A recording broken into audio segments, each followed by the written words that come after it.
Hello everyone and welcome back to another video. Today I wanted to discuss and reflect upon the fact that for many Christians the idea of heaven is terrifying. And I wanted to go over why that might be and then give some of my thoughts on the topic. So to begin with, I want to start by kind of reflecting on my childhood. As a child, I grew up Christian. I remember thinking a lot about what would happen to me after I died. On one hand, the fear of an end, just abruptly ending, nothing after death, was extremely terrifying. However, on the other hand, I started to think about the concept of eternal life and thinking about heaven. And I was also deeply afraid of that as well. And that was promised to me with excitement growing up as a Christian. But I ended up being deeply afraid of that. Now, I think to some, maybe this fear of eternal life might not make sense to you. And on its face, the idea of having a life after death and life not having to come to an end sounds like incredible news. However, I think that this fear is a lot more common than we give it credit for, or that many Christians would like to admit. But I think that the idea of living forever with no ability to take a break, no ability to stop, no ability to opt out, sounds really terrifying on the face of it. The idea that there's something that could occupy you for all of eternity, that it doesn't make sense. Like, how could I continue to do something for all of eternity, do an infinite number of things, an infinite number of times, and not get bored of it, and not have this existential sort of boredom from that? In the span of this infinite afterlife, everything that you could possibly do, would be done an infinite number of times. Say, for example, let's think of a more practical example. Say, for example, you really like skiing. I've been skiing a lot lately. I just got into it this winter, and I really enjoy it. And say there's a certain run or this course down the hill that you really, really enjoy doing. Now, imagine you do it over and over and over and over and over and over and over and over and over and over and over and over and over again. Would you get bored? Probably. You'd probably get bored of doing it over and over and over and over and over again. You would get bored at some point. And if you were forced to keep doing it forever and ever, even though you enjoyed that run, even though you enjoy that course, that boredom would ultimately become torturous. And being forced to continue doing that thing that you love, even though you love it, having to do it nonstop for all eternity, then it sounds like you're stuck in some dystopian hellhole. Like I don't know. It's like this is like the myth of Sisyphus. Like you keep pushing the boulder up the hill and it falls back down, and you over and over again for all of eternity. You guys are gonna get sick of me saying over and over and over again, but I'm gonna keep doing it because I think it emphasizes the point. I think that ultimately continuing to do that thing that you love for all of eternity over and over and over again, it sounds less like heaven and more like hell. And with this infinite lifespan after death, you'd be able to do all possible things an infinite number of times. So everything that you do, everything that you love, you do it an infinite number of times to the point where when it gets boring, and then you go and cycle and do it again over and over to that point. And I think this combined, I think all of this sounds torturously mundane. And this combined with how heaven is often presented, just as you singing God's praises for all of eternity, it sounds kind of awful. It sounds existentially terrifying. And just to kind of emphasize this point a little bit more, I'm going to have someone have an atheist YouTuber who I really enjoy explain this. He did a video on this topic, and I thought it was actually really interesting. And I really like this guy. He's really very charitable to Christians. His whole premise of his channel is going to churches and and listening to the service and then rating them after and discussing that. And I find that he's very charitable to Christianity, and I really like his video. It's heliocentric, and he talks about this concept in one of his videos. So I'm going to go over that quickly. Let me switch to that screen.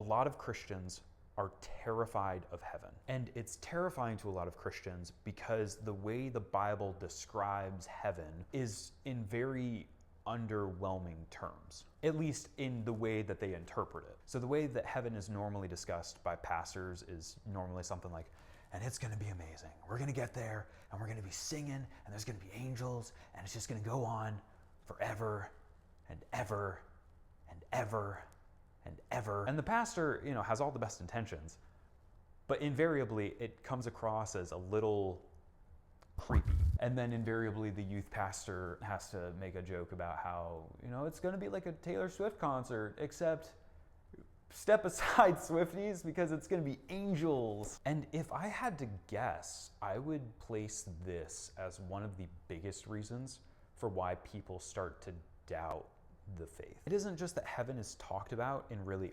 underwhelming terms, it's that it's actively scary. I remember being a kid and one of my best friends who was a really devout believer, he said, sometimes I don't want to live forever.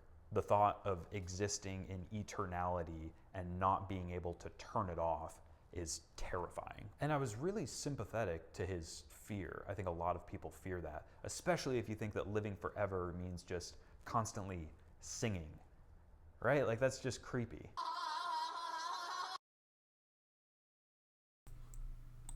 Okay, yeah, so I think he did a great job of describing that, and I highly recommend you check out his channel.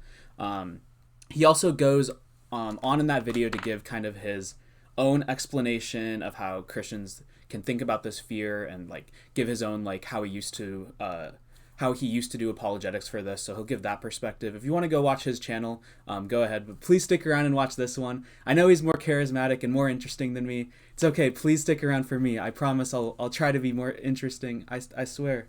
Okay. But he goes on to give his own explanation of how Christians can think about this fear. So if you're interested, the link isn't going to be in the description. But for now, I wanted to give some of my own thoughts on the subject. And first, before I do that, I just want to emphasize that this is a very real concern. And the reason I'm making this is that I struggled with it quite a bit in my life. And while I'm currently in a place where I'm a lot more comfortable with these sort of questions about mortality and those sort of concepts, it took a lot to get here and a lot of thinking and a lot of just like staying up late at night and thinking about these topics and stressing about these topics. And I think our mortality and questions about that and what happens after that is always going to be kind of a scary thing. But in general, on this channel, I want to be very honest about these type of concerns and bring them up and discuss them and help you understand my perspective and all these sort of things when we're talking about any of these like theological atheist versus theist, heaven, hell, all those sort of concepts. I think there's very good reasons to believe, and there are good reasons to doubt. There's good reasons to be a Christian, and there's good reasons to be an atheist. I'm not here to shill for one ideology over the other. I am a Christian, but I want to use this channel to present how to navigate these questions in this sort of uncertain framework with good reasons on all these different sides. So yeah, this channel is more of an outlet for me to express my framework and thoughts in navigating through this web of conflicting evidence and uncertainty. And I hope that my thoughts can provide you with some insight to help you navigate through these issues as well. And if you think my approach is helpful, if you find me entertaining somehow, I invite you to subscribe. But we'll move on from that. We'll move on from the shilling for my own channel thing now, and we can get into my thoughts. So, given the finite nature of things in this world, I think it makes a lot of sense that we would struggle to imagine feeling satisfied with eternity. What in this world could possibly occupy us for that long? Everything on this earth, everything that we see, everything is fleeting. I mean, this is something Ecclesiastes talks about quite a bit, and it's honestly why it's one of my favorite books in the Bible. Everything on this earth is fleeting and is less satisfying with each use. The qualities of the things that occupy us are all inherently limited. Everything here is finite. There's no infinity within the finite bounds of the universe. So, for example, just consider like feelings that you get when you discover something new and something true, or like you're reading a book and you find some crazy cool insight, or you discover something true, or when you're just thinking about it. That's a great feeling. Or when you experience love from a friend, or from a romantic partner, from family, or when you hear a beautiful piece of music. These feelings are all great and they're all satisfying in the moment, but ultimately they're unsustained. They fade away after time a little bit, and they don't fully satisfy our deepest desires as human beings. And I think ultimately this feeling of satisfaction arises from our connection with something transcendent in these experiences of finite things. We have some connection with something transcendent, like truth, goodness, or beauty that is within these finite things that expresses itself in satisfaction within us. And I think in our fallen world, these transcendental. Sorry, I use that word a lot, but it is tough to use. These transcendental aspects of things are limited. However, in a Christian worldview, God is the ultimate source, is the infinite source of the transcendent. And ultimately, because of that, he is the ultimate source of that which satisfies us in a limited sense in this world. So ultimately, when I think about heaven, I don't necessarily think of like, singing praise songs and hanging out with angels, and maybe that is all up there. And that is the contemporary, the very common way that heaven's depicted. But I think ultimately heaven is a union with God, and that's the essence of what heaven is. That's the essence of what makes heaven heaven. What makes heaven ultimately satisfying. It's ultimately a union with the infinite source of that which occupies and satisfies us. So in this world, we have all of these finite things that satisfy us, and they're fleeting. They satisfy us and are fleeting. So our understanding of satisfaction, our understanding of things that occupy us, is an understanding that is inherently conditioned by things that are going to be fleeting. We understand satisfaction as something that we experience for a little bit and then it fades away, and we experience for a little bit and then fades away.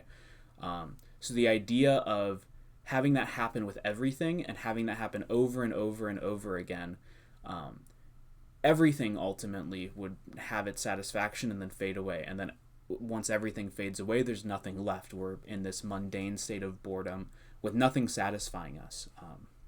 And that sounds torturous. And so because of that, I think that this idea of union with God being this infinite source that satisfies us is extremely difficult to comprehend. But I think that what heaven is a union with an infinite source that will forever occupy us and satisfy us.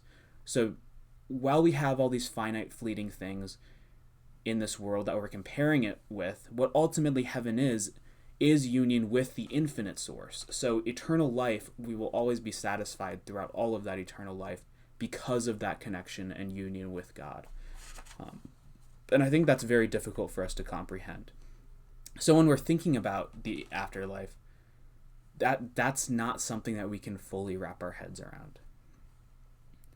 However, I think the closest experience that we can get in this life to what heaven will be like, to what it feels like to be infinitely satisfied, is the experience of love. When we're truly in love, that love does not get boring or fail to satisfy us. Now, given the fallen nature of the world, it can start to fade. We can start to feel like the feelings that we have in later in a long-term relationship aren't the exact same as like this lustful rush or this passionate rush that we get when we start having a crush on someone or we start entering into a relationship. But the feeling of satisfaction from the love doesn't get boring, and it doesn't fail to satisfy us. And I think like marital love is the truest expression of this. It's the love that perseveres and continues to satisfy us. And I think our closest experience to what union with God in heaven is like is this experience of romantic love, is the experience of a relationship with another.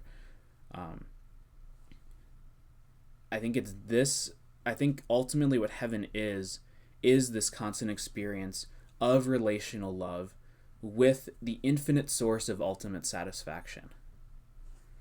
In that love, there's not really a need to fear boredom or losing interest. There's an infinite source of satisfaction, an infinite source of alleviating boredom or existential terror of boredom, and that all that sort of stuff that we talked about at the beginning.